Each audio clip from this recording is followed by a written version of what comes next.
Hello, everybody, and welcome back to another episode of Oxygen Not Included. In the last one, we set up another electrolysis plant up here in space. It's the exact same design as the one we've been using for our base for well over 1,000 cycles at this point. I thought maybe is there something that says how long a building's been built for? Whatever. Um, It has been running for a very, very, very long time, and we built a second one up here in space, which is currently operational and running. And it is producing us all of the oxygen and hydrogen we will ever need for our future space missions. So, in this episode, what we're going to do is we're going to now cool it down. We're going to liquefy it and get it ready for eventual use on liquid and hydrogen rockets. So, I have never done this before, but I think, we have supercoolant, and I think that will make this a lot easier. So, the main things are obviously oxygen. I don't think is as difficult because if you look at liquid oxygen, um, we just need to get the temperature between negative 183 and negative 218. That's a pretty large margin there. That's about 40 degrees. And that we can I think that will be pretty easy to keep consistent enough to keep it liquefied without either freezing it or boiling it. Um, and then now the one thing I do want to check real quick before we get to hydrogen. So supercoolant, right? Supercoolant negative 271 is where it freezes. So we can go all the way down with it, which is good because hydrogen. So liquid hydrogen, you could see I just said negative 273. Hydrogen is negative 252 is when it condenses. So, but here's the difficult part about hydrogen is trying to keep it liquid and not solid or gaseous, because you can see the range between where it's liquid and not solid is not a lot of there's not a lot of degrees there. It condenses at negative 252 and then it will solidify at negative 259. So that's 7 degrees is all you get with hydrogen. So the biggest thing for us here is that we want to try to keep this as consistent as we possibly can. We do not want to, I don't know, we need to make sure that the supercoolant we run through this room is at the temperature it needs to be consistently. And we don't want to send in too cold of supercoolant because the difficulty, of course, is the thermal aqua tuner is going to bring the temperature down by 14 degrees no matter what. And that's that's double the range we have for liquid hydrogen. So we're going to have to come up with some setup here to either divert or basically some way to ensure that the supercoolant doesn't go into the room if it's not the correct temperature. So, anyways, that's a lot of rambling. We'll get to that when I start actually building it. I think it's going to be built right in here. I don't think it needs to be a very big room.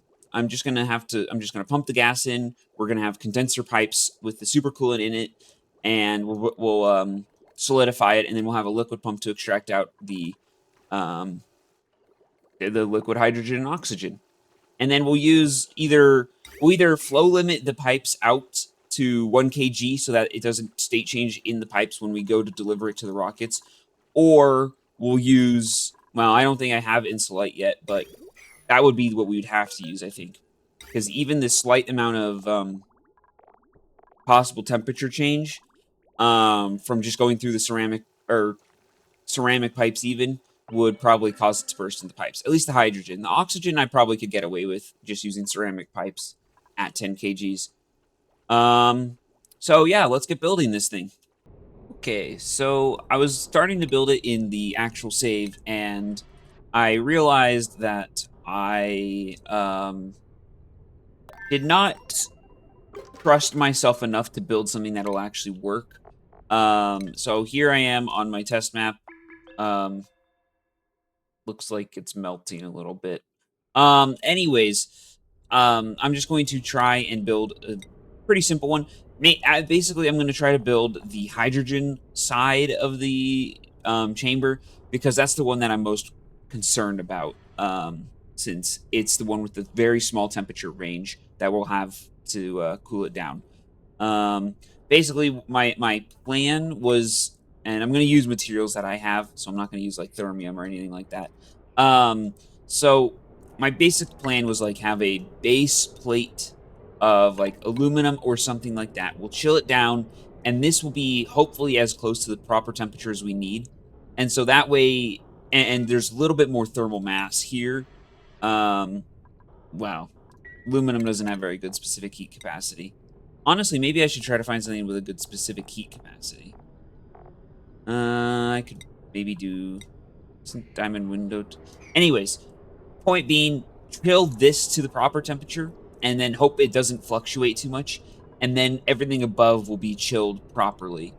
That's the plan. So let me try to come up with an idea here. Okay, so these were my two kind of ideas. I think you can tell which one is quite obviously working a lot better. Um, basically, this one over here was just going to be a kind of attempt to see if I could like have a super cold block of tiles, and then I would close a door to inject the cool. Kind of like what we did with our core harvesting or geothermal plants. But the problem is obviously, so supercoolant can get down to negative 273. And as you can see there, when that aqua tuner was running, it was running at negative 272. Um, there's not enough temperature difference between where um, hydrogen liquefies and supercoolant freezes, essentially. It's like maybe 10 degrees kind of. So we're just not going to do this one. It doesn't make very much sense. It's too difficult to get the automation correct, and it obviously is not producing much liquid hydrogen. It's producing a little bit, but not very much. And we're running the supercoolant basically as cold as it can reasonably go here. So we're going to go with this design. And it's pretty simple. Basically, we just run some radiant liquid pipe with supercoolant in it through this chamber. We put the gas in the very top of the room. You can see it does freeze a little bit here, and then that falls down into the liquid hydrogen and melts. It's not constantly running and producing, but it's good enough for what I would consider. And it is, you can see it's still pumping in hydrogen gas pretty consistently here. And I think I'm going to do one more test where I run it at pretty fast speed, where I cut off the hydrogen input just to make sure that it can still work even when there's no input material, because this is obviously adding some heat into the system. And yeah, you can see it's been producing hydrogen. I've just been dumping it down here. Yeah, basically the biggest thing is this thermosensor is set to negative 256. I went through quite a bit of testing trying to figure out what the best temperature was for that thermosensor to be set at. And you can see that thermosensor is actually a pretty decent ways away from where the material is actually like thermal aquatuned. So this might need to be changed in our save as well. But I think once we get the prints, like if we build the thermosensor a little bit away from the thermal aquatuner, it will run a little bit differently. I just need to basically check it and figure out what temperature I need to run this at, what this sensor needs to be set to. But the basic principle is working here. So yeah, we're gonna go with this.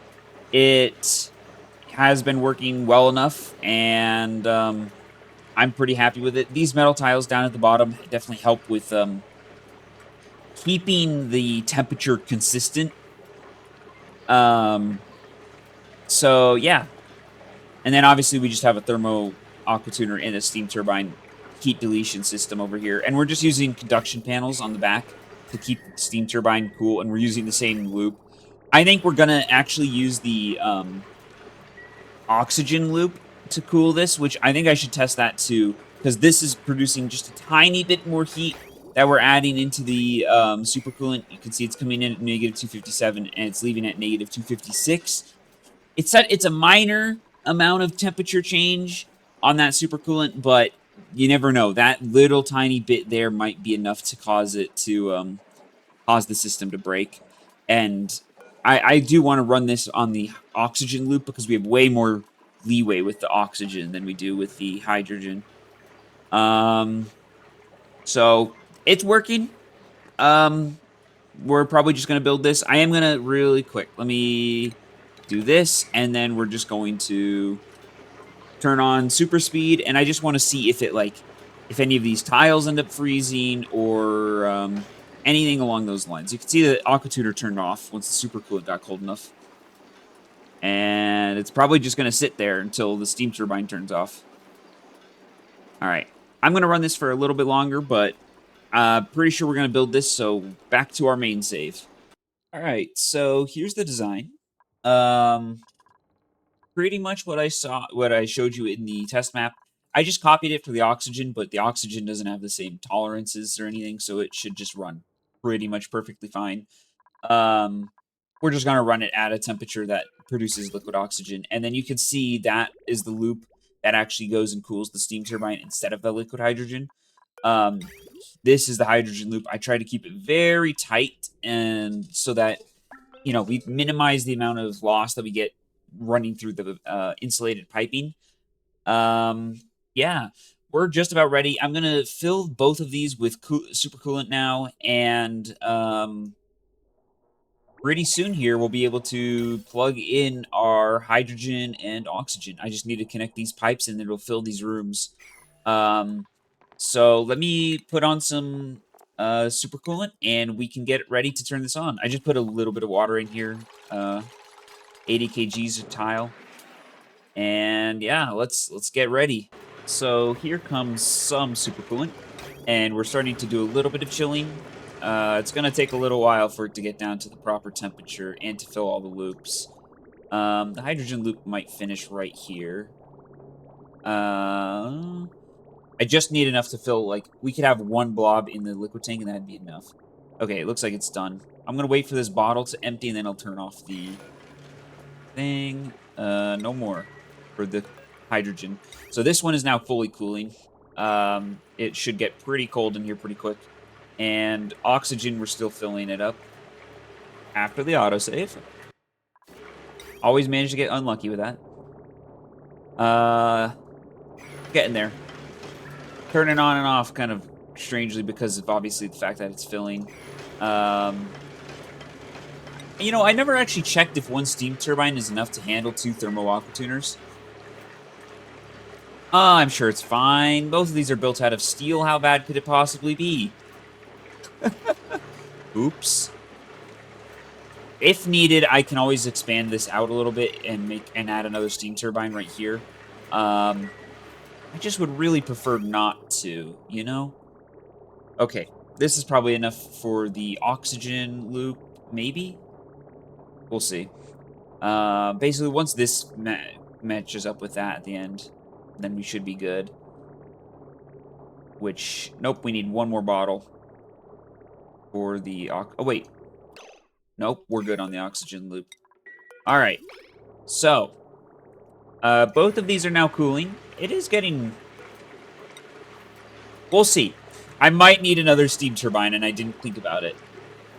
Yeah, because it is... Well, actually, it's hitting like around 280 right now, and it's not going over that too much. Okay, it's definitely still increasing in temperature. If something breaks, we're going to open that back up and expand the steam room. But other than that, these are now getting really cold, slowly but surely. And I think the way I did it in my test map is I pumped the gases in while it was cooling. And so we cooled them down as it went instead of... Because if we pump in the hydrogen right when it's like, once it's at temperature, it's going to immediately flash to solid. And I don't know if that's going to still work.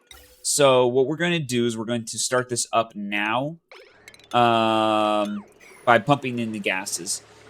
And we will see. It's going to be even more load on our aqua tuners, which, yeah, we need a second steam turbine.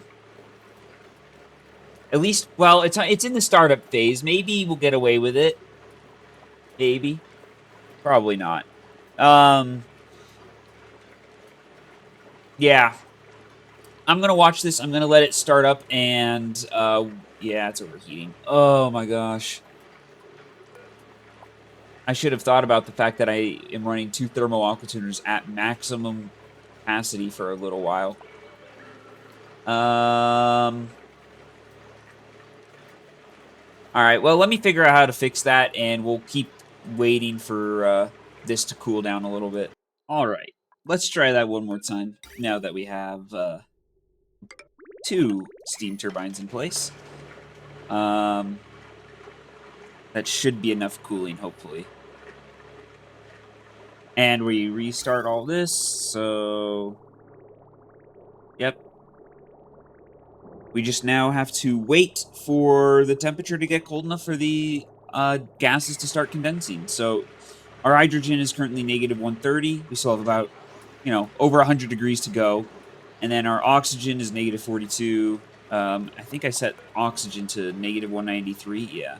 So still a little ways to go. Yeah, okay. Definitely a good idea to add second steam turbine. Hopefully the fact that the liquid vent's all the way over here doesn't matter. I don't know. We'll see. We will see, won't we now? Yeah, I'll cut back when we start getting a little bit of condensation. Okay, I think the hydrogen is probably about to start condensing. Yep. There we are. A little bit of hydrogen. I'm still going to run this for a while and see if it works the same as it did in the test map. I have a feeling things might not, but we will see.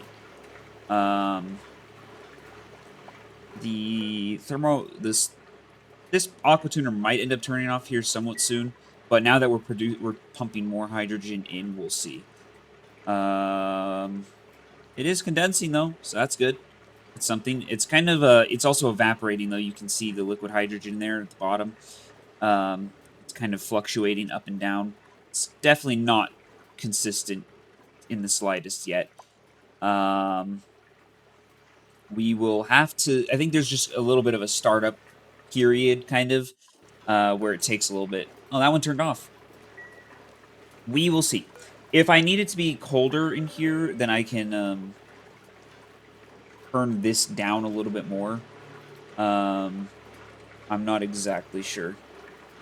That should be freezing. Yeah, there we go. So, I don't know. It looks like the liquid hydrogen is actually increased. Well, it just evaporated more.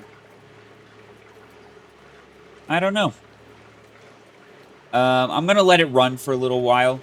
Let it kind of work itself out. And if I need to, then I'll change this thermosensor to make it so the thermal aqua tuner turns on or off more or less often. Yeah. The oxygen here should start condensing fairly soon.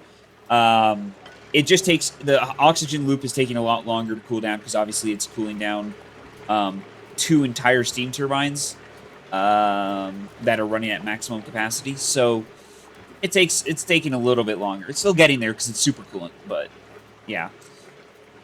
And hey, we have liquid hydrogen on the ground here, and it is increasing. It's just it also does evaporate here every once in a while, I've noticed. Well, looks like it's maybe stopped doing that. It's at 60 kgs right now of liquid hydrogen, and it's not decreased.